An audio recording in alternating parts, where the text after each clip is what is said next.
Back to live show. అధ్యక్షుడి కొత్త నిబంధనలు వలసదారులపై కొరడా జుడిపించడానికి సిద్ధమైందా, దానికి సంబంధించి మాట్లాడుతాం.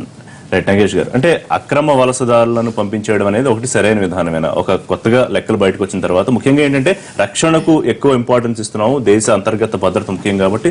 దాదాపు ఆ లెక్కలను చూస్తే 1.5 దాకా ఉన్నారు, అందులో భారతీయులు 3 నుంచి 4 లక్షల మంది ఉంటారు అని. సో అంటే ఇంతకు ముందు అంటే దీన్ని ఎట్లా చూడాలి? పంపించడం సమర్థనీయమా? ఏ దేశమైనా అట్లాగే ఆలోచిస్తుందా అన్న యాంగిల్లో చూడాలా?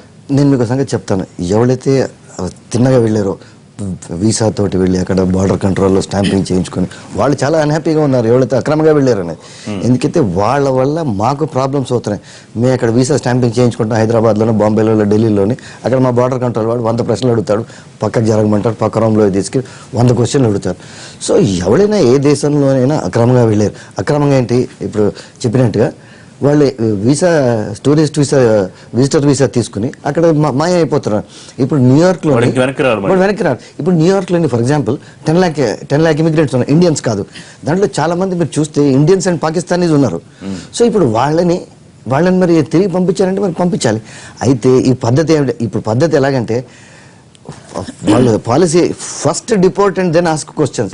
ఎవరైనా ఒకవేళ కాగితాలు చూపించలేకపోతే, సో దీనివల్ల చాలా ప్రమాదం ఉన్నాయి. ప్రతివాడు తన జేబులో పాస్పోర్టు, దానికి సంబంధించిన జాబ్, ఇది అన్నీ పట్టుకెళ్ళాలి. అది సాధ్యం కాదు. సో ఏమిటంటే first deport and then ask questions. మరి చిన్నపిల్లల సంగతి ఏమవుతుందంటే వాళ్ళని కూడా తిరిగి పంపించండి. అంటే చేస్తున్న పద్ధతి అసలు బాగోలేదు. బట్ ఒకటి మనం దీన్ని కొంచెం ఈ ఇష్యూని విడతీసి చూడాలి మనం. ఒకటేమో ఇల్లీగల్ ఇమిగ్రెంట్, వాళ్ళ మీద ఇండియన్ అయినా, అరబ్ అయినా, లేకపోతే మెక్సికన్ అయినా, చైనీస్ అయినా, వాళ్ళ మీద ఇంకా ఏ కంట్రీ పాలసీ అది. రెండోది ఏంటంటే software jobs, non software jobs. ఈ సాఫ్ట్వేర్ జాబ్స్లో హైటెక్ జాబ్స్, లోటెక్ జాబ్స్. ఇప్పుడు ఈ ప్రాబ్లం ఎక్కడ వస్తుందంటే మనం అక్కడ $65,000 ఇచ్చి మనం అక్కడ ఉద్యోగం ఇప్పిస్తాం. No American who has passed engineering చేయరు కదా. సో ఇప్పుడు మనం అక్కడ అమెరికన్స్ జాబ్స్ తీసుకున్నట్టుగా కదా. సో ఇప్పుడు డాక్టర్స్ ఉన్నారు, డాక్టర్స్ వాళ్ళకి దొరకరు, మనలాంటి డాక్టర్స్ వాళ్ళకి దొరకరు. ఎందుకంటే ఇక్కడ చాలా టఫ్, చాలా రిగరస్, హైలీ పెయిడ్ ప్రొఫెషన్. వాళ్ళు అంత ఎఫర్ట్ చేయలేరు, అంతలాగా మనలాగా చదివి ఇంత ఫీజులు కట్టి వాళ్ళు చేయలేరు. సో వాళ్ళనే ముట్టుకోలేరు. సో ఇప్పుడు యాక్చువల్గా ప్రమాదం ఉన్నది మెయిన్గా ఏదైతే ఇల్లీగల్ ఇమిగ్రెంట్స్. దాన్ని ఏ దేశమైనా ఒకటే పాలసీ తీసుకుంటుంది. నగేష్ గారు చెప్పిన దాంట్లో కొంతవరకు ఒప్పుకున్నా కూడా నేను నిన్న జరిగిన విషయాన్ని మటుకు మనం ఈక్వేట్ చేయలేమండి. ఎందుకంటే బార్లో మందు తాగుతూ నువ్వు మా ఉద్యోగాలు తీసుకునేవాడు, వాడు ఐటీ ప్రొఫెషనలా, లేకపోతే వాడు సిఏనా, లేకపోతే అకౌంటింగ్ డిపార్ట్మెంట్లో పనిచేది, వాడు ఏం చూడలేదు. టెర్రరిజం అమెరికన్ కాదు, that's all. Terrorism has no caste, creed, religion and everything. ఎదుర్కొన్నా ఉన్నాడు, వీడు అమెరికన్ కాదు, వీడు బ్రౌన్ స్కిన్. ఈ బ్రౌన్ స్కిన్ ఆడని ఇండియన్, మోస్ట్లీ ఈ ఇండియన్స్ వీళ్ళకి వచ్చి చైనీస్ అండ్ ఇండియన్స్ అక్కడ ఎక్కువ ఉద్యోగాలు చేస్తున్నారు అడ్మిటెడ్లీ. అందులో నేను వాళ్ళు మిడిల్ ఈస్ట్ అనుకుని కాల్చాను అని చెప్పాడండి.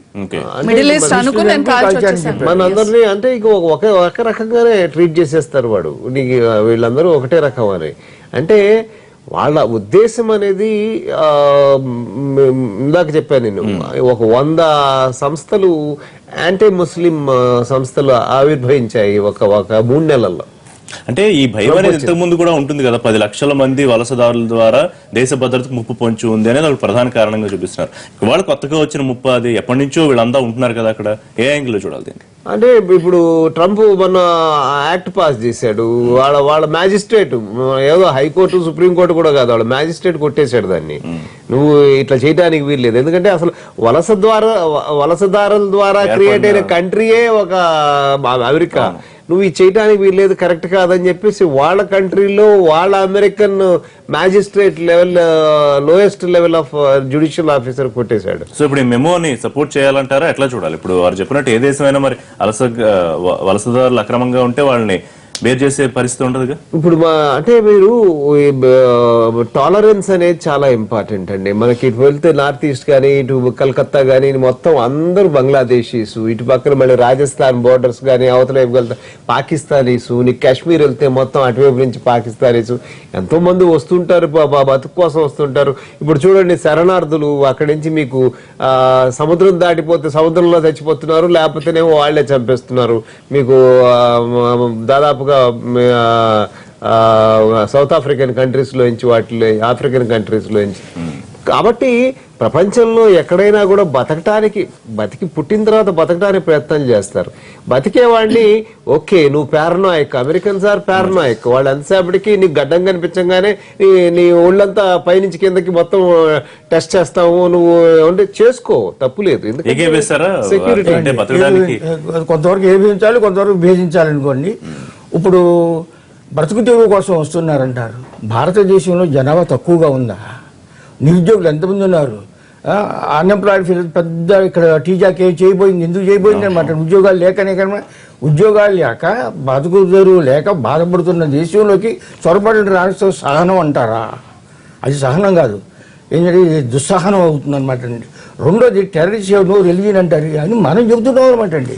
బట్ ఆస్క్ ఎవ్రీ టెర్రరిస్ట్ నేను చేసింది ఎందుకంటే ఫలా మతం కోసం చేస్తున్నాను.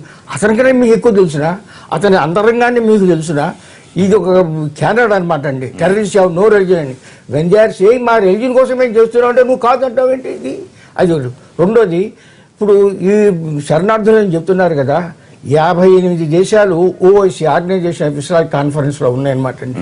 వారంతా కూడా ఉమ్మా అంటారనమాట అండి, బోర్డర్లెస్ ఉమ్మా అంటారు. మరి వారు ఈ ముస్లిం దేశాలకి ఎందుకు వెళ్ళరు? ఇరాక్లో నుంచి, సిరియాలో నుంచి విస్థాపితులైన వాళ్ళంతా కూడా యూరోప్కే ఎందుకు వెళ్తున్నారు? క్రిస్టియన్స్కి వీళ్ళకి పడదు కదా.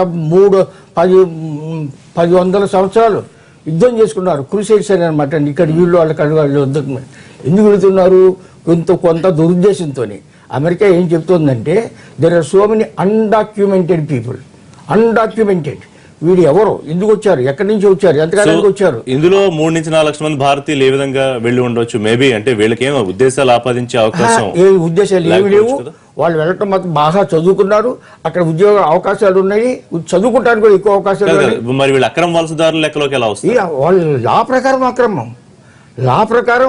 ఎందుకంటే 250 యూనివర్సిటీలు, కాలేజీలు డీరికగ్నైజ్ అయిన తర్వాత whosoever is there is illegal అనమాట అండి. ఒక్క నిమిషం, ఒక 2 ఇష్యూస్ మనం ఇక్కడ సెపరేట్ గా మాట్లాడాలి. ఒక ఇష్యూ ఏంటంటే విజిటర్ వీసా మీద వచ్చిన వాళ్ళు అక్కడ క్రౌడ్ లో మెల్ట్ అయిపోయారు, అక్కడ ఉద్యోగాలు తీసుకుంటాం, వాళ్ళు పట్టుకోవడం నెక్స్ట్ ఇంపాసిబుల్. ఇప్పుడు ప్రయత్నం చేస్తారు. రెండో విషయం ఏంటంటే వాళ్ళు ఇల్లీగల్ ఇమిగ్రెంట్స్. దానిలో నేను అనుకోండి ఏ దేశానికి అభ్యంతరం ఉండకూడదు నార్మల్లీ. రెండోది ఏంటంటే ఉండండి ఒక్క నిమిషం. రెండోది ఏమిటంటే ఎవరైతే H1B వీసా వాళ్ళు ఉన్నారో వాళ్ళని 65,000 కాదు, నీకు 130 లక్షలు 1,30,000 ఉంటాయి కానీ నేను ఆ దేశంలో ఉండనివ్వను. సో ఈ 2 విషయాలు వేరేగా చూడాలి. ఇల్లీగల్ ఇమిగ్రెంట్స్ గురించి అయితే నాకైతే వీసా యాక్ట్ ప్రకారము if you are not entitled to stay in a country వాళ్ళు ఆటోమేటిక్ గా డిపోర్ట్ చేసేస్తారండి. అది కాదు కదా ఇక్కడ ప్రధానమైన వాడు చేస్తున్న విషయం, అది కాదు. ఇల్లీగల్ ఇమిగ్రెంట్స్ ని డిపోర్ట్ చేస్తారంటే ఎవరు అడగరు, ఎందుకంటే అందరూ పంపించేసేయమంటారు. అది కాదు కదా, నువ్వు రేసిజం డైరెక్ట్ గా నీకు రేసిజం చూపిస్తున్నారు. Racism has been there since beginning of human evolution. అదేవిధంగా మతోన్మాదం కూడా ఉన్నదనమాట అండి. ఒక్కొక్కప్పుడు విజృంభిస్తాయి అనమాట అండి. ఇప్పుడు జ్యూస్ ఉన్నారనుకోండి, క్రిస్టియన్లు వాళ్ళని చంపేశారు, ఎందుకంటే శిలువ మీద ఎక్కించాడు అని క్రిస్టియన్లు జ్యూస్ను చంపేవారు అనమాట అండి. జ్యూస్ను ప్రొటెక్ట్ చేశారు ముస్లిమ్స్ స్పెయిన్లోనే అనమాట అండి. రష్యాలో కూడా జ్యూస్ని అణిచేవారు. Russian entire revolution due to Jews, ఎందుకంటే బికాజ్ దేవర్ సప్రెసివ్ పీపుల్ అనమాట అండి. ఆ విధంగా ఒక్కొక్కప్పుడు ఉల్బడం విజృంభిస్తుంది అనమాట అండి. ఎప్పుడు విజృంభిస్తుంది? మీకు శరీరంలో కనుక బ్యాక్టీరియా చేరినప్పుడు కనుక మీ జబ్బు ఎలా వస్తుందో ఆ దేశంలో ఏదో కొరత వచ్చింది, దానివల్ల ఉల్బణం వచ్చింది అనమాట. రిషి గారు, అసలు యాక్చువల్ గా మనం గ్రౌండ్ రియాలిటీ మాట్లాడుకుంటే అండి, ఇదివరకు ఒబామా గారు ఉన్నప్పుడే ఆయన ఒబామా హెల్త్ పాలసీ అని ఒకటి తీసుకొచ్చారు. దాంట్లో ఏమన్నారంటే ఎవరైతే ఇల్లీగల్ గా ఉంటున్నారో వాళ్ళకి కూడా ఇన్సూరెన్స్ కవర్ చేస్తామండి. ఎందుకంటే మనకు తెలుసు అమెరికాలో హెల్త్ ఇస్ వెరీ ఎక్స్పెన్సివ్, చాలా ఎక్స్పెన్సివ్. సో హెల్త్ ఇన్సూరెన్స్ అనేది మస్ట్ అనేది తెలుసు. సో ఎప్పుడైతే ఒబామా గారు ఈ హెల్త్ పాలసీ ఒకటి తీసుకొచ్చారో, ఇన్సూరెన్స్ తీసుకొచ్చారో, ప్లస్ ఆయన చెప్పడం ఏంటంటే ఇల్లీగల్ గా ఎవరెవరు ఉన్నారో వాళ్ళకి కూడా ఇది చేస్తాం అనేటప్పటికీ అందరూ they've come and registered. So ఇవాళ ఏంటంటే ట్రంప్ కి that is a Trump card for him, because he's got the information ఎవరెవరు ఎక్కడ ఉన్నారనేది తెలుసు. ఇది వరకు ఏంటి అని అంటే ఎవరు ఎక్కడ ఉన్నారనేది తెలియదు. యాక్చువల్ గా ఐడెంటిఫై చేయడం కష్టం. ఇందాక నగేష్ గారు అన్నట్టు అది కష్టమే అప్పుడు ఐడెంటిఫై చేయడం. కాకపోతే ఇవాళ ఏంటంటే around 9 lakh people have come into that insurance this one. So ఎవరు ఎక్కడ ఉన్నారనేది తెలుసు. సో దట్ ఈస్ వై అక్కడక్కడ టార్గెట్స్ జరుగుతున్నాయి. కాకపోతే ఇవాళ అక్కడ ట్రంప్ గారు కానివ్వండి, అంటే he has to give confidence to people who are there. ఇవాళ మీకు అంటే గ్రీన్ కార్డ్స్ అయితే ఇవ్వరండి. ఎందుకు ఇవ్వరు అని అంటే అక్కడ ఇవాళ వీళ్ళందరికీ గ్రీన్ కార్డ్స్ ఇచ్చేస్తే ఏమవుతుంది, ఇప్పుడు రేపు ఏప్రిల్ కి ఇది ముగిసిపోతుందని కొత్తగా పెట్టుబడులు పెట్టడానికి వాళ్ళు అప్లికేషన్స్ పెట్టుకుంటున్నారు. అంటే దాదాపు 7 ఇప్పుడు- కోట్ల రూపాయలు పెట్టుబడులు పెట్టాలి. ఇప్పుడు గ్రీన్ కార్డ్స్ కనుక వీళ్ళు ఇప్పుడు ఈ 9 లక్షల మందికి గ్రీన్ కార్డ్స్ ఇస్తే ఏమవుతుందంటే వాళ్ళకు ఉన్న అక్కడ ఒక లా ప్రకారం ఏంటి అని అంటే ఎప్పుడైతే అన్ఎంప్లాయ్మెంట్ కింద వీళ్ళు రిజిస్టర్ చేసుకుంటారు, government has to give them some amount to maintain their ఇది. సో రేపు వాళ్ళకి అంటే ఒక రెసెషన్ వచ్చినప్పుడు, సో ఆల్రెడీ ఉన్న దీనికి ఇది ఒక అడిషనల్ బర్డన్ అవుద్ది. So no country would want to take an additional burden from all this. So అందుకని వాళ్ళు ఇవ్వరు.